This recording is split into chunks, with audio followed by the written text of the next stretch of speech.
तू स्वतःला डिस्ट्रॅक्शन पासून दूर कशा पद्धतीने ठेवलेलं? NCERT line to line read करणं पण इम्पॉर्टंट आहे, बट क्वेश्चन सॉल्व्हिंगला जास्त फोकस केलं पाहिजे.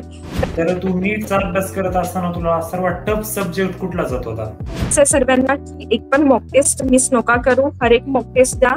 गुड मॉर्निंग फ्युचर डॉक्टर, स्वागत आहे तुमचं पुन्हा एकदा माझ्या पॉडकास्ट मध्ये. आज आपण IGGMC म्हणजेच Indira Gandhi government medical college Nagpur या ठिकाणी आलेलो आहोत. जाणून घेऊया तिथल्या काही म्हणजे तिथल्या विद्यार्थिनीचा एक्सपिरियन्स, तिची नीटची जर्नी आणि नीट ऍस्पिरंट साठी काही अकॅडमिक टिप्स पण आजच्या व्हिडिओमध्ये आपण जाणून घेणार आहोत. आज आपल्यासोबत राधा नावाची एक विद्यार्थिनी आहे. स्वागत आहे राधा तुझं आमच्या युट्यूब चॅनल वरती. तुझं इंट्रोडक्शन दे आमच्या व्ह्युअर्सला. Hello, myself Radha Vilash Varokar. I'm first year MBBS student at IGGMC Nagpur. मी आधी 11th दुसऱ्या कोचिंग मध्ये जॉईन केलं होतं अँड देन मला रिपीट साठी RCC नांदेड सजेस्ट केलं. सो मी नांदेडमध्ये RCC जॉईन केलं आणि माझा 2023चा स्कोर 460 होता and then in repeat 2024 score माझा 663 होता आणि हे सर्व RCC मुळे पॉसिबल झालंय. RCCचे टीचर्स खूप सपोर्टिव्ह आहे, त्यांनी खूप हेल्प केली मला. DSP वगैरे जे कंडक्ट होते त्यामध्ये डाऊट सॉल्व्हिंग सेशन जे आहे टीचर्स खूप इझिली समजून सांगतात. त्यानंतर ते डाऊट्सला खूप इझी वे मध्ये घेतात. इव्हन क्लासमध्ये पण जे मॉड्यूल असते RCCचे ते पण सॉल्व्ह करून घेतात. आणखी मॉड्यूल्स मध्ये PYQs, लेवल वाईज क्वेश्चन्स वगैरे ते सॉल्व्ह करून ऑलमोस्ट सर्व क्लिअर होऊन जाते. तुला 663 मार्क्स होते का? हो. हा स्कोर तर खूप जास्त चांगला स्कोर आहे. या स्कोर मध्ये जर तुला म्हणजे त्यावेळेस कसं झालं, कट ऑफ खूप हाय गेलता. या स्कोर मध्ये तुला एम म्हणजे चांगलं कॉलेज भेटलं असतं, एम्स नागपूर टाइप. हा, बट 2024 इयर त्यामध्ये कट ऑफ हाय होता, सो सगळ्यांनाच आणि पेपर पण इझी होता. सो त्या मार्क्सवर ठीक आहे कॉलेज छान आहे. आणि तू म्हणजे नांदेडच्या तिथे शिकत होती का भाग्यनगर मध्ये? हो. तिथल्या काही गोष्टी आठवतात का तुला, की कशा पद्धतीने तुमचं डेली रुटीन कसं असायचं तिथं RCC मध्ये तुझं? डेली मी सकाळी 6ला कोचिंगला यायची, देन कंटिन्यू कोचिंग करून ब्रेक राहायचा आम्हाला 1 वाजता, 12 ते 1 ब्रेक राहायचा. त्यानंतर 1 ते आणखी 2 वाजेपर्यंत कंटिन्यू व्हायची कोचिंग. कंटिन्यू 6 आवर्स मी कोचिंग राहायची. रोज कोचिंग आणि घरी गेल्यावर जस्ट स्टडी, बस एवढंच रुटीन होतं. कंटिन्यू स्टडी करणं, कारण मेन फोकस मी. फॅमिली सोबत राहत होती का हॉस्टेलवर? ऍक्च्युली मी 11th-12th मध्ये हॉस्टेलवर होती, बट मला हॉस्टेल आवडलं नाही. होम सिकनेस खूप व्हायची आणि हेल्थ इश्यूज पण खूप यायचे, सो रिपीट मध्ये मी मम्मीला घेऊन होते. तर मग आता सर्वप्रथम तू डॉक्टर बनण्याचा डिसिजन का घेतलेला? JEE पण तुझ्याकडे ऑप्शन होता. लहानपणापासून डॉक्टरचे नेमचा समोर डॉक्टर लागतात आणि पेशंटला सर्व्हिस करायचं, ट्रीट करायचं छान वाटत होतं, सो डॉक्टर करियर चूज केला. पासून टॉपर विद्यार्थिनी होती का ऍव्हरेज विद्यार्थिनी होती? टॉपर पण नाही, बट ऑलमोस्ट बेटर होती. म्हणजे ऍव्हरेजच्या वर? थोडं म्हणू शकतो. तर तू नीटचा अभ्यास करत असताना तुला सर्वात टफ सब्जेक्ट कुठला जात होता? टफ मला केमिस्ट्री, स्पेशली ऑर्गॅनिक केमिस्ट्री. कारण ऑर्गॅनिक केमिस्ट्रीमध्ये खूप सर्व रिॲक्शन्स असतात आणि त्याचे हर एक याचे मेकॅनिझम असतात. सो मेकॅनिझम लक्षात ठेवणं खूप डिफिकल्ट आहे.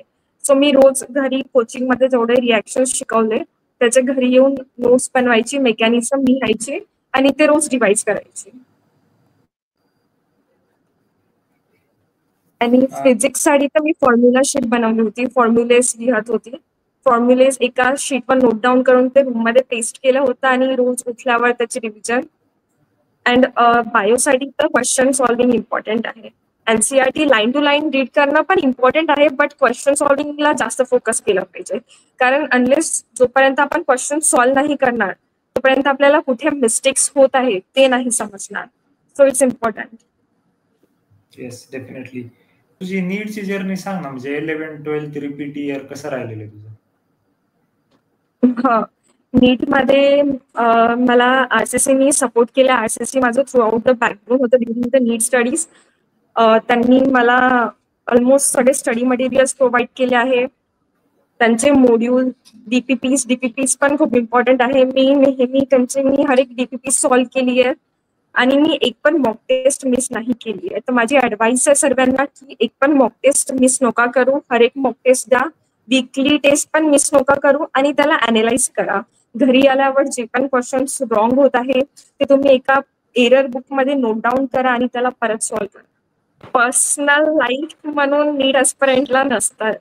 ते ओनली स्टडी करत राहते. So nothing other than that. Emotional breakdowns काहीच नाही. असले तरी पण त्याच्याकडे दुर्लक्ष करून स्टडीजवर फोकस केलाय. खूप महत्वाची गोष्ट आहे. तर तुझ्या पॅरेंट्सनी तुला कशा पद्धतीने या 2 वर्षामध्ये सपोर्ट केलता? 3 वर्षामध्ये? माझी मम्मी माझी मेन ही रोल आहे नीटच्या सिलेक्शन मध्ये. मम्मीनी मला खूप सपोर्ट केलाय, माझ्यासोबत होती. माझे पप्पा पण खूप हेल्पफुल आहे, बट मम्मीनी मेन सपोर्ट केलाय. मम्मी रोज मला म्हणजे जेवायला तर देतेच टाइमवर. डाएट वगैरे फिक्स होता माझा. मी रोज मेडिटेशन योगा वगैरे करत होती अँड फिक्स टायमिंगवर स्टडी करत होती. जस्ट कॉलेज ट्युशन वरून आल्यावर स्टडी लगेच स्टार्ट होत होती. आता भाग्यनगरमध्ये खूप सारे डिस्ट्रॅक्शन्स आहेत, तर तू स्वतःला डिस्ट्रॅक्शन पासून दूर कशा पद्धतीने ठेवलेले? जस्ट एक ते असतं ना की मनात आपण पकडून ठेवतो की डॉक्टर बनायचं. माझं ड्रीम आहे लहानपणापासून की मी डॉक्टर बनणार. सो त्याच्यासाठी काही पण. सो ओनली स्टडीजवर फोकस. आधीपासून मी डिसाईड केलं होतं. सो मी माझ्या गोलकडे मी फोकस ठेवला. किती तास अभ्यास करत होती तू नीट ऍस्पिरंट असताना? Continue study more than 6 hours self study. Up to 6 hours self study other than tuition. Tuition सोडून 6 तास? 6 तास, 5-6 तास रोज. एखादा जर विद्यार्थी भाग्यनगरमध्ये आता गेलेला आहे 11वीला, त्याला नीट 2027 मध्ये 650+ मार्क्स पाडायचे, तर कशी स्ट्रॅटेजी असायला पाहिजे त्या विद्यार्थ्याची? त्यांनी रोज रोज ट्युशन अटेंड केली पाहिजे. एक पण क्लास मिस नाही केले पाहिजे, कारण बिकॉज क्लास मिस केले तर बॅकलॉग बनणार अँड बॅकलॉगला कव्हर करणं लास्टमध्ये खूप मीन्स हेवी होऊन जात आहे. सो रेग्युलरली क्लास अटेंड करणं, देन रोज जे शिकवलं ते घरी येऊन रिवाइज करणं, त्याचे नोट्स बनवणं, फॉर्म्युला शीट बनवणं, देन क्वेश्चन सॉल्व्ह करणं. Question solving is important. So तुम्ही आरसीसीची मॉड्यूल जरी सॉल्व्ह केली इट्स मोर दॅन इनफ. म्हणजे आणि फिजिक्स साठी मी हर एक क्वेश्चन्स ऑलमोस्ट फिजिक्स मध्ये फॉर्म्युलेस रिमेंबरिंग इज इम्पॉर्टंट. बाकी कन्सेप्ट तर येऊन जातो, बट मेनली फॉर्म्युलेस नाही आठवत. सो मी हर एक चॅप्टर्सचे like electrostatics, current electricity, kinetics, mechanics, ह्या सर्वांचे फॉर्म्युलेस मी नोट डाऊन केले होते आणि ते मला लास्टमध्ये रिवाइज करायला पण इझी झालं फॉर्म्युला शीटमुळे. फिजिक्स लास्टमध्ये ते फॉर्म्युलेस एवढ्या वेळेस रिवाइज होऊन जाते की ते आपण 1 day मध्ये पूर्ण कम्प्लीट फिजिक्सचे फॉर्म्युलेस रिवाइज करू शकतो. आणि बाकीचे सब्जेक्ट्स? बाकी केमिस्ट्री तर ऑर्गॅनिक आणि इनऑर्गॅनिक केमिस्ट्री दोन्ही केमिस्ट्रीसाठी एनसीईआरटी रिडिंग इज मस्ट. तुम्ही फक्त क्वेश्चन सॉल्व्ह करताय आणि क्लास नोट्स वाचताय असं नाही होणार. एनसीईआरटी सॉल्व्ह करणं इम्पॉर्टंट आहे.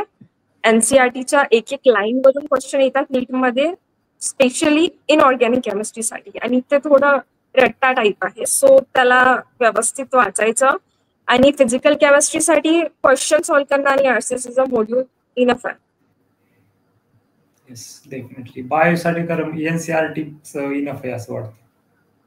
हा, बायोसाठी एनसीईआरटी इनफ आहे, बट क्वेश्चन्स पण सॉल्व्ह केले पाहिजे. क्वेश्चन्स इम्पॉर्टंट आहे. एक्सटर्नल बुक्स यूज केलते का बायोसाठी? ऍक्च्युअली बायोला मी एनसीईआरटीची एक बुक येते फिंगर टिप्स म्हणून, ती एक यूज केली होती फक्त बायोसाठी एक्सटर्नल बुक. बाकी केमिस्ट्री फिजिक्स साठी नाही. MTG. MTG, yes, MTG fingertips.